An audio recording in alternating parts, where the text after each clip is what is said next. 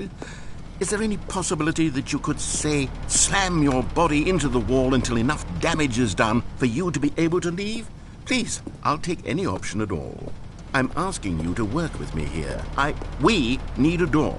We need a door of some kind. I can work with any kind of door as long as it can open and lead from one room to another. I'm going to step away for just a moment, and I'm going to try to find us a door. I don't know how exactly to remove a door and place it in a different wall, but I will find a way, I promise.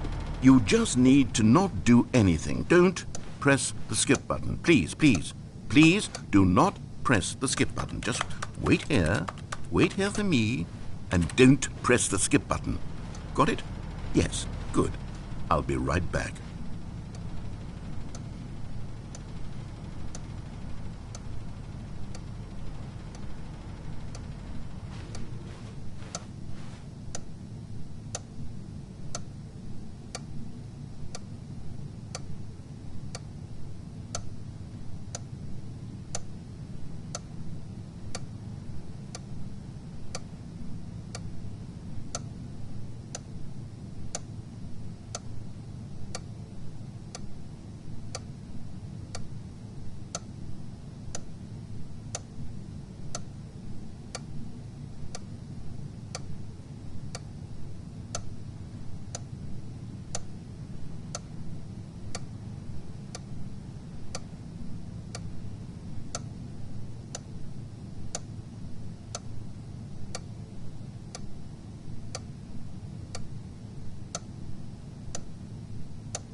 Stanley! Stanley, please don't push the button again. It's been 12 hours.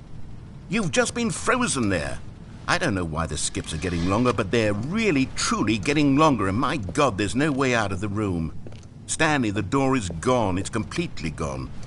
I've looked at it from every angle. I've checked every one of those walls 1,000 times. And there's no door, Stanley. There's no door. There's just you and the button, and if you keep pressing it, I have no idea what will happen. I have no idea how long I'll be made to sit here. And more than anything else, I don't know how to stop you from pressing the button again.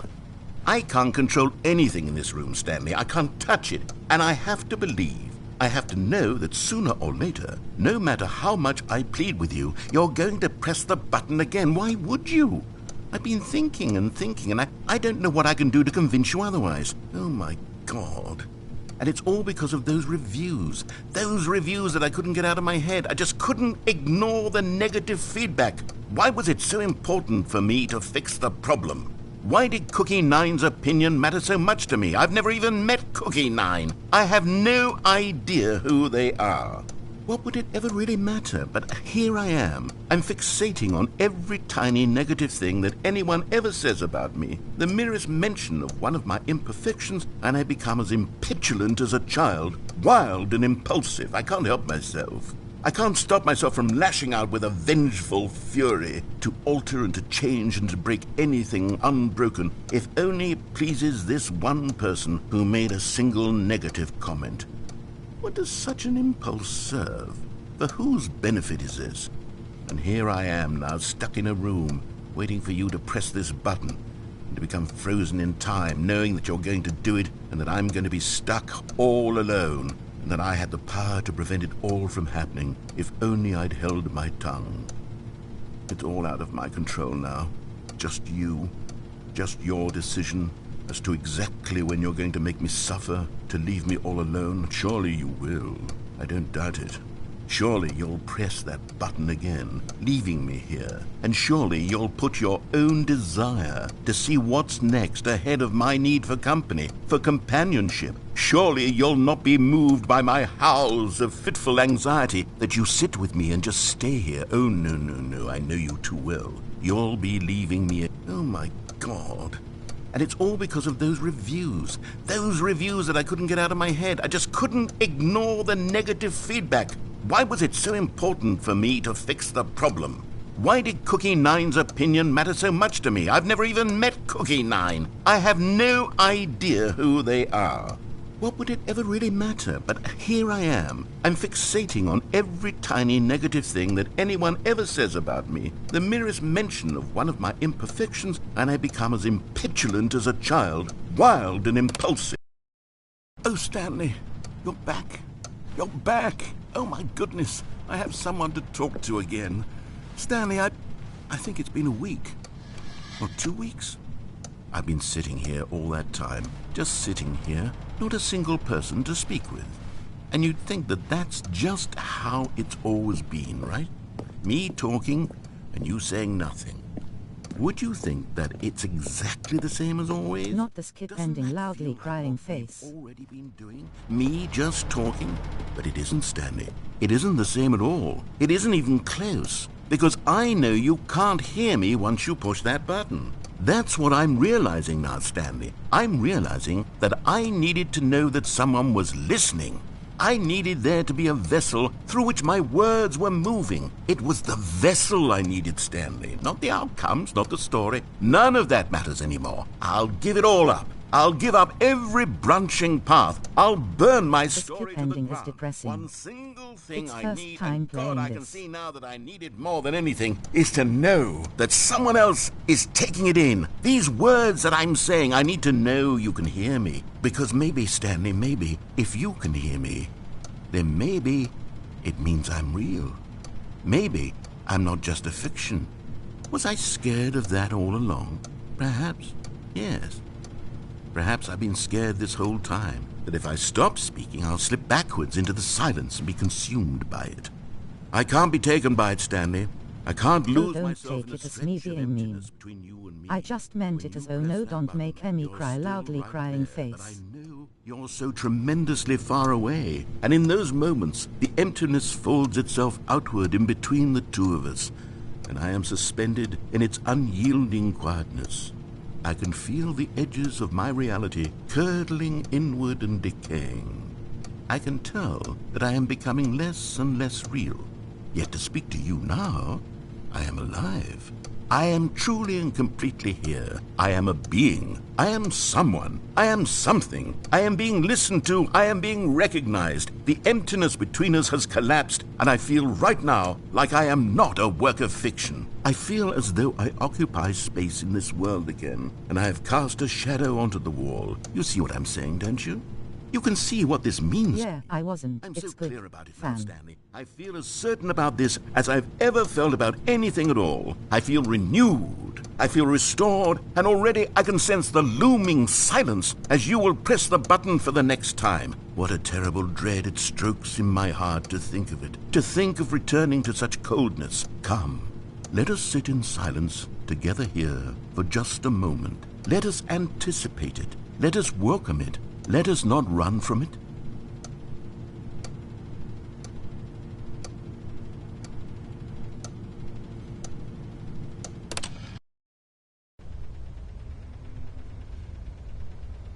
Oh, hello. It's you. You're here again. Welcome.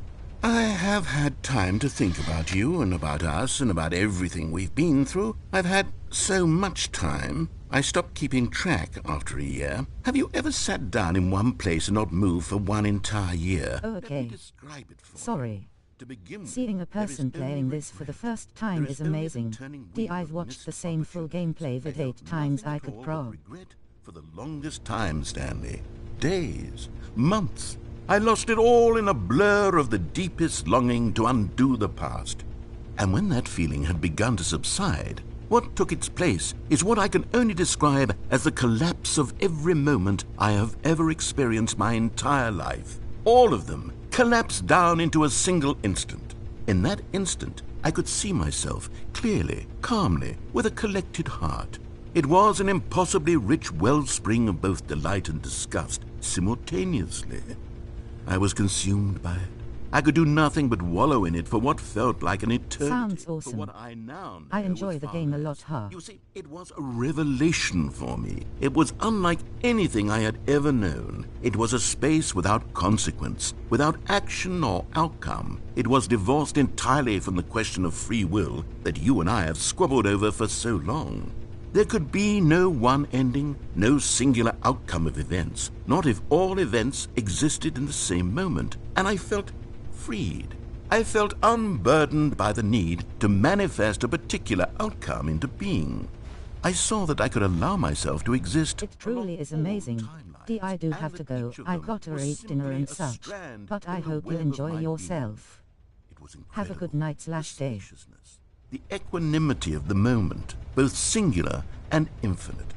For the longest time, this was my experience. And then this moment passed, and the most unyielding fear I have ever Thank you. known Same crept to into you. my mind. And it is this sensation that I have been experiencing now for longer than I could have ever expected was possible. I have been waiting for you.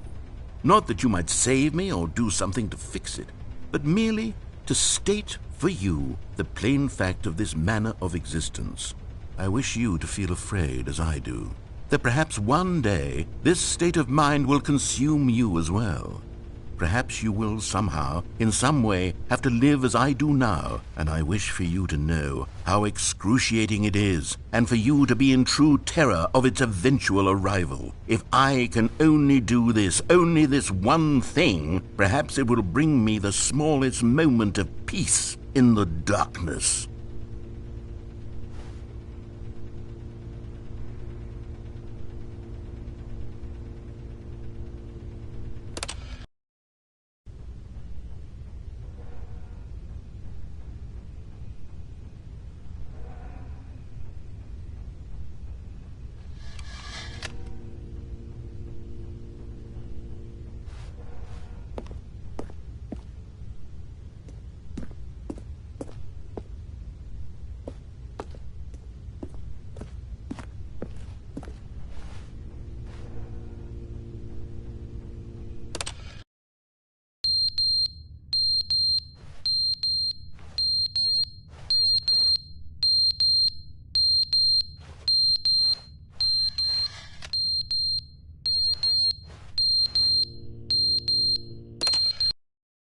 But they didn't understand the game was never meant to be funny. It was meant to have a point. It was meant to speak to the human condition. But where are the jokes? Where are the jokes? They bemoaned, they screamed, they gnashed their teeth and said, entertain us. It wasn't enough. They had to leave a pathetic little thumbs-down review and make all of their pitiful demands. But then, he's talking too much, they said. First, he didn't entertain us, now he won't shut up. It's the inconsistency, it's the lack of accountability, it's the unwillingness to examine with an uncompromising heart the words that they are speaking into the world. As though there were no consequences for a lack of cohesion in one's assessment of others. But of course, absolutely anyone can leave a review. So here's what we get. We get these demands that seek everything and are accountable to nothing. We get a world where someone will say, oh, there should be a skip button. You should be able to freeze Stanley in place while the narrator sits there forever and ever. We want all of this in the new Stanley parable. We demand it. And then, because it was said, because it was spoken, now it simply has to happen.